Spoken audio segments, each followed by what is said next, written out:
Everyone. তো আজ ছিল আমার এই মিষ্টি বোনটির বার্থডে, তাই বাড়িতে বসে বোর হওয়ার কোনো প্রশ্নই আসে না। সেই জন্য আমরা বেরিয়ে গেছিলাম দুপুর 2:30টার দিকে দুধিয়ার উদ্দেশ্যে।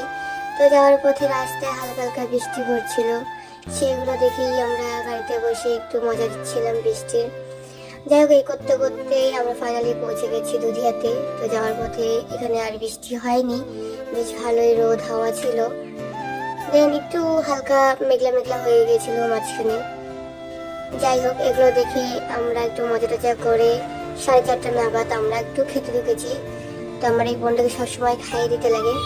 তো এগুলো করে টোরে 6:30 নাগাদ আমরা বেরিয়ে গেছি বাড়ির উদ্দেশ্যে।